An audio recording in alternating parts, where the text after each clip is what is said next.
Welcome back. It is Friday, June 23rd in the MLB. Our three favorite picks are on the way. It's Austin, joined by Logan. As always, let's recap yesterday's solid 2-1 day. The Padres and Giants over 8.5. A wonderful call, Logan. That was no sweat. You cashed in the fifth inning. Shout out to the Padres for doing their thing. Pirates, Marlins, Nerfy Nation return back with a vengeance with 6 quick and easy outs. And then our only loss was McClanahan did not record a win. Yeah, he got injured, and it stinks for that. I don't think you would have recorded a win either, but you can't record a win when you exit in the fourth inning. So either way, a brutal one there. I don't know if we're allowed to get sweeps. Hopefully we can get, a 3-0 day. But this is why we say we don't do a lot of parlays, because it's hard to go 3-0. You've seen that over the past couple of weeks. But either way, let's try to get that sweep today, Logan. Now, I do want to talk about BetFred real quick. You can get $111 in bonus bets when you wager $50 on BetFred and get up to $1,000 back over 5 weeks. It's available in Ohio, Maryland, you got Arizona and Iowa. All the links are down below if you want to sign up for BetFred. Definitely go for it. I know a lot of you guys have been taking advantage of those sign-up offers. And a reminder on Dimers, our parlay of the day is back. It's 3 Nerfies. It will not include today's Nerfy of the day that we'll talk about at the end of the video, but it will include 3 other ones that were really considered, but we're just not going to pull the trigger on them. But we will have that parlay of the day, and we will be giving away money if it hits. You can find out how to enter that at 2 p.m. Eastern time on my Twitter at CallinOurShot. But Logan, a great call yesterday from you on an over. What you got for the people today? Yeah, I'm not unfortunately picking an over today. I'm unfortunately picking an under. I know it's no fun to root for unders, but I'm going to the Mariners versus Orioles game. The team on my shirt, the Orange Birds. I'm taking the under 8.5 total runs, minus 110 odds on PointsBet's currently your best side. It's minus 110 on a lot of books, but the narrative in this one and the reason why I am on the under is you got 2 decent starting pitchers. I'm not going to call them aces, but you have 2 decent starting pitchers and 2 top 10 bullpens in this one. I think the under is certainly the way to go. Did anyone watch or look at the Mariners score last night and laugh? Yeah, because a lot of people were at me on Twitter and in the Discord and everything like that. They're like, Logan, that score makes sense. I was like, yes, it does. The Mariners put up 10 runs yesterday after they gave me absolutely nothing the day before. That makes a lot of sense. Kyle Gibson starts for the Orioles today, 3.53 ERA and a 1.29 whip at home. Gibson is a pitch-to-contact pitcher, and I don't trust this Mariners offense to be able to hit a guy like that. Now, why do I say that? Because 2 games ago, when I picked the Mariners foolishly on the run line, I watched them ground out several times to Brito. Brito pitched his butt off in that one. He pitched a really good game, but he was inducing a lot of soft contact ground ball outs, just like I think Gibson will be able to do so today. You know what? Seattle's 25th in batting average, 23rd in OPS on the road. During the month of June, the Mariners are only hitting 226 on the road. I can tell you from experience, because I've watched this team a lot, they are so good at grounding out into double plays and squandering runners in scoring position. I just, time and time again, I have no problem fading this offense, especially after what they just did last night. I'm like, okay, do it 2 games in a row. It's not a just emotions pick. It is an eyeball test, and I know this Mariners offense is so good with 2 outs and a runner on second base. Ground it out right there. Easy little ground out. And I think that's what Gibson will be able to do for us today. Now, the question is, can Logan Gilbert of the Mariners get us a decent output? And I think he can. 4.31 ERA and a 1.07 whip. You look at that whip, it's barely above 1. The ERA being almost 4.5, but the whip being around 1, to me screamed, oh yeah, he's kind of due some regression. And the StatCast agrees with me. His expected ERA is only 3.64. I think Logan Gilbert will actually be one of those pitchers that, you're getting value on an under right now, because I think he'll go out and pitch a really solid game. He does face an Orioles lineup that is 8th best in strikeouts at home, but the put-away pitches are going to be extra special today, because Logan Gilbert, I've seen him before. He's got a hitter in a 2-2 count or 3-2 count. How do you get strike 3? That's going to be pretty important, and he's decent in that so far this year. 68th percentile in K percentage, 78th percentile in chase rate, and 92nd percentile in walk percentage. Walk percentage extremely key too, because this Orioles offense, they can really, really have big innings on you. Baltimore hitting 314 at home this month. I highly doubt, obviously, that number. I mean, hitting over 300 at home is a ridiculous batting average. And by the end of the month, I think that number will be under 300. That's just not all that of a bold prediction. And I think really what Gilbert's going to be able to do is, by limiting the walks, he'll be able to tell this Orioles offense, hey, you got to put the ball in play to beat us.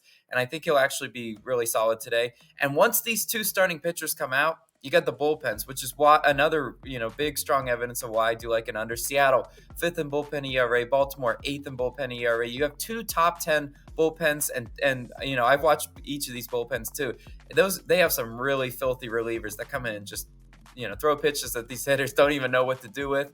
That's why I do really like the under in this one. I think the full game odds, if you look at the money lines for each of these two teams, it's a pick 'em. I think they're very evenly matched, and I think this is a lower scoring game in a toss-up. Who actually does win this one? But I do like the under 8.5 total runs as my pick today. Austin, what do you got for us? Yeah, so I'm going to a same game parlay, but it does give you a very easy pivot to take. So let's talk about my pick, and then you guys can do what you want with it. I'm talking about the Reds and Braves game, and I'm actually going to be targeting the Reds here. I'm taking the Reds team total over 4.5, plus a little same game parlay with Matt McClain of the Reds to get a hit. And like I said, this is a same game parlay plus 135 on DraftKings. Now, if you want to take the pivot, obviously you can't do same game parlays. The clear pivot would just be taking the Reds on the team total. You're probably going to get minus 115 odds or so. However, personally, I like taking this because I don't see the Reds scoring a lot of runs today.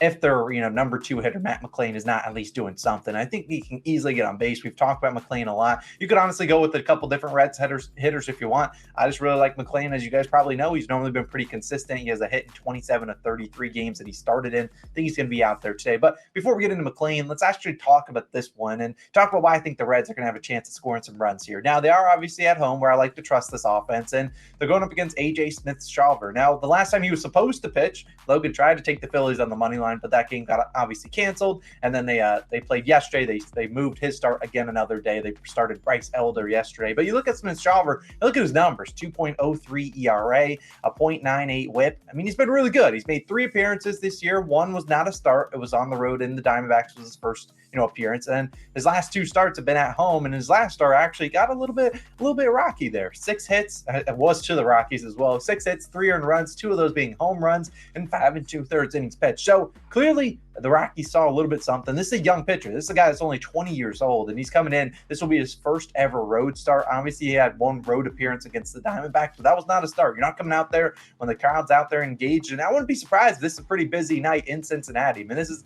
obviously a Reds team that's won 11 in a row, going up against the Braves team that obviously people assume to be near or have a chance at winning the World Series. So, there's a lot of hype in that stadium. Wouldn't be surprised if maybe the nerves get to A.J. Smith-Shawver. No, really wouldn't. And I think this is a Reds team that has to score some runs here, especially going up against while they got Luke Weaver starting, and I know the Braves are going to score some runs against him. But you look at the over-under in this game, set to 11.5. Look, I'm not sure if maybe this game is being played in Coors Field, but I don't think it is. But you look at the weather, looks very hitter-friendly, plus 32% for home runs, plus 15% for runs. So very hitter-friendly conditions. It's a very hitter-friendly ballpark as well, where when the wind's blowing out like it assumes to be today, could be there's some routine fly balls that could go out and be a home run. And I really like that, taking, a Reds team that's been really hot batting of lately. But you look at Smith-Shawver, this is a guy that's really a 3-pitch pitcher, but he's throwing a lot of fastballs. 54% exactly to be 4-seam fastballs, and a slider 27% of the time, and a curveball 13%. The reason I'm targeting McClain is you look at his splits versus those pitches: a 300 batting average versus the fastball, 333 against the slider, and 385 versus the curveball. Look, I think McClain gets a hit here. Is obviously a guy that can beat out some routine ground balls, and you got the day off on Wednesday, so I don't expect him to get the day off today. He should be back in their lineup. Like I said, a hit in 27 of 33 games he's played in. But at the end of the day, I like a Reds team, especially against a fastball pitcher. This is a Reds team that it really hits the fastball well, and it feels like some of their hitters are just waiting on the fastball, especially guys like Ellie De La Cruz. So he's just waiting for you to throw a fastball to try to get an extra base hit, try to get a home run in there. And look, I like this. This is a team that has a lot of firepower from the top of their lineup to the bottom. Even like Spencer Steer, who I really trust as a hitter, is going down to like the 7th spot too. So I look at all of them. Votto's back. He's obviously an annoying out. He's always walking, getting on base, and it's a team that likes to steal bases too. So I know the Braves are 4th in bullpen ERA. They're a very good bullpen. They did have to use 3 other guys yesterday, and while